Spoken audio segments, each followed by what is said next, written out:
Hi, this is Jane Mann, and today we're going to be using the lift on a lifting program. So I'm going to show you a couple different ways to use the lift. Let's go over some of the anatomy. So first off, the lift is a very simple unit.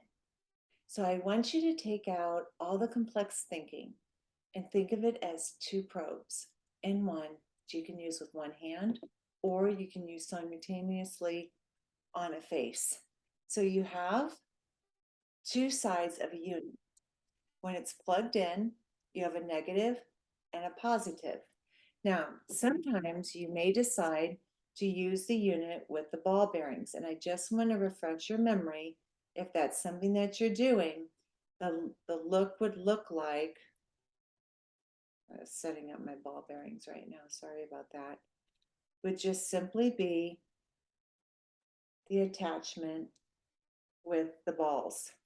It's the same exact unit, the same exact current, the same exact everything.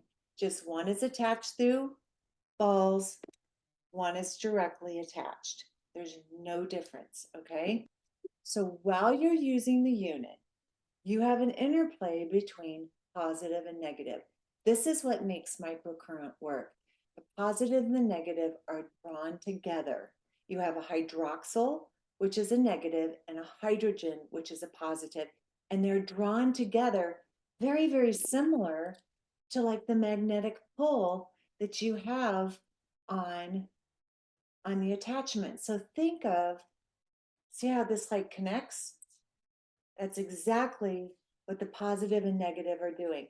They are connecting to one another to create a change in the dynamic of the cell. And this can be through an action potential and a sodium potassium exchange. This can be through a minute muscular contraction that that kind of keys into the body. It needs to make more ATP.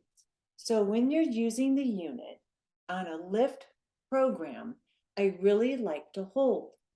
How is it different than holding two probes?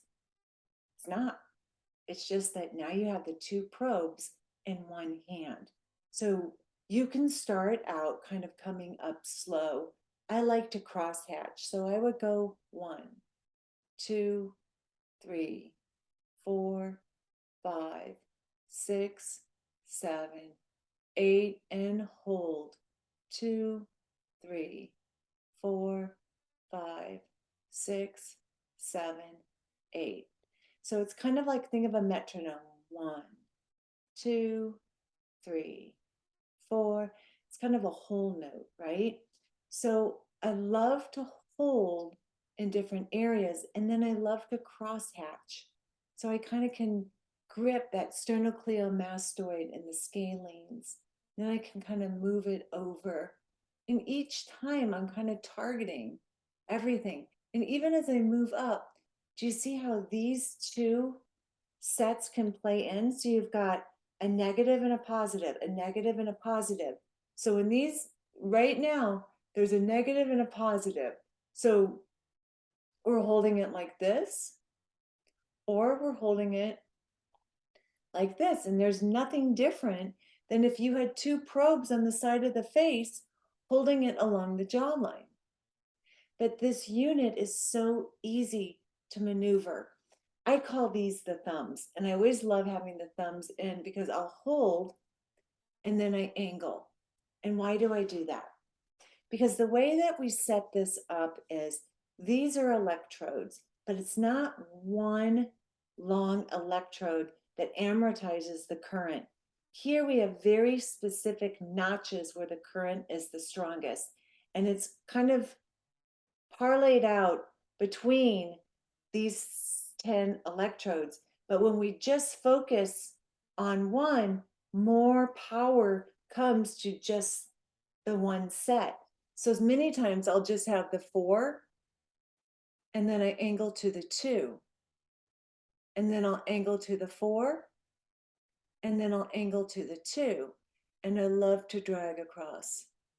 And this I just kind of love, even if it's a lifting program, we're still moving a lot of lymph and loosening that up. You can do the same thing along the cheekbone, kind of holding and then dragging. We're really kind of getting, and you can hold in the center and drag. Hold in the center and drag. And then you can also hit the kind of the pressure points. And now we've got the positive and negative going back and forth along the frontalis, and we can go into the scalp.